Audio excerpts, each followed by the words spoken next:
Welcome back to our channel, dear friends. This is your familiar host on the journey of spiritual reflection, where each video is a step toward deeper understanding, and each story a doorway to awakening.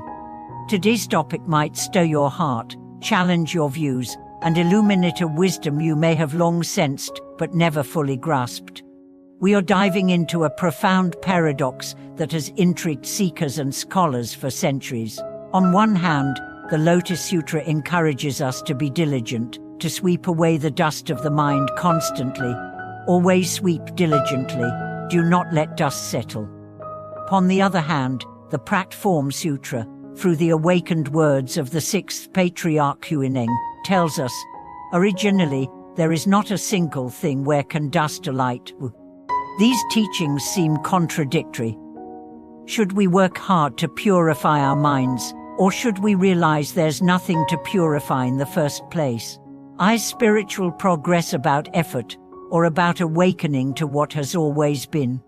Let's walk together through this seeming contradiction and discover a hidden harmony more profound than either phrase alone can reveal. Imagine a mirror. If you see it covered in dust, your natural impulse is to clean it. That's the path of sweeping.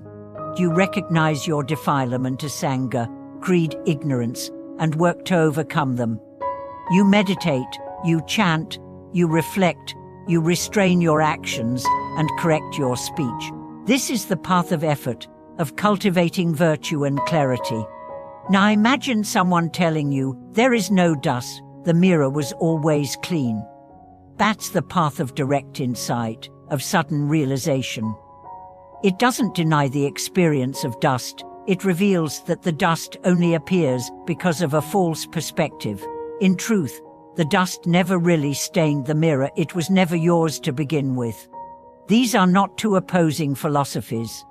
They are two lenses, each necessary at different stages of the path. Let me share a story to bring this alive. Once there was a novice monk who trained under a strict master. Every day, he swept the meditation hall, even when it was already spotless. He asked his master, "Why must I keep sweeping when there's no visible dust?" The master replied, "Sweep, not for the dust outside, but for the dust within."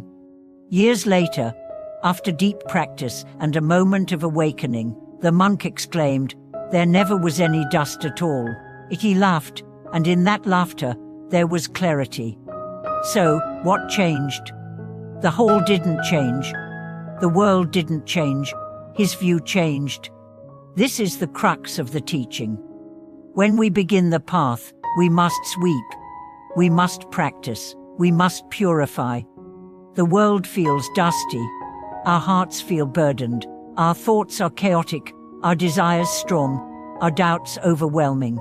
We cannot ignore this.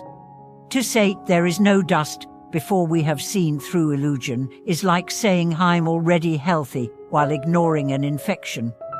This is why the Lotus Sutra's message is vital. It speaks to our current condition. It tells us to keep sweeping because we are still prone to clinging, still vulnerable to distraction. It urges diligence and mindfulness because these are the tools that help us see more clearly. But then, something happens. If we practice with sincerity, with steadiness, with a yearning not just for peace but for truth, we begin to glimpse something deeper. One day, the mirror of our mind reflects light so clearly that we no longer identify with the dust. That's when Qigong's insight blossoms within us. Originally, not a single thing exists where could dust land. This isn't a denial of effort. It's the fruit of it. Let's explore this in modern terms. Think of a musician. At first, they must practice daily scales, exercises, basic melodies. They focus intensely on technique. They sweat over every note. This is sweeping, but eventually, with years of effort, they reach a point where the music flows without thinking. They no longer try to play, they simply express. This is no dust. The music was always there. The effort simply helped them realize it. In Buddhism, This is known as the unity of a gradual cultivation and sudden awakening. Some schools focus on gradual practices, chanting, prostration as precepts. Others emphasize direct insight, seeing the nature of mind, the essence of things. But the deepest truth is, these are not in conflict. They complete each other. Let's go back to the teachings of Huineng. He was illiterate, a woodcutter, untrained in scripture. But upon hearing a single verse from the Diamond Sutra, let the mind arise without dwelling on anything, he awoke. He saw directly the emptiness of all phenomena. That's where he said, no dust can settle where there is nothing to cling to. But Huineng didn't then sit around doing nothing. He lived a life of teaching, guiding, embodying compassion. His realization led to action, not apathy, because when you see there's nothing to gain, you begin to give. When you know there's nothing to purify, you serve from purity. That's the secret of non-duality. Effort without clinging, activity without ego, practice without striving. This is what the Buddha called the middle way. Let's bring it home. You, sitting there watching this video, perhaps feeling torn between trying and letting go. Maybe you've wondered, should I meditate more, or should I just live with awareness? Should I study more sutras or rest in silence? The answer isn't either or. It's both. Sweep diligently, but know that the mirror was never truly stained. Chant sincerely, but don't chase merit like a transaction. Meditate daily, but don't measure your worth by stillness. Study the Dharma, but see that words are fingers pointing to the moon.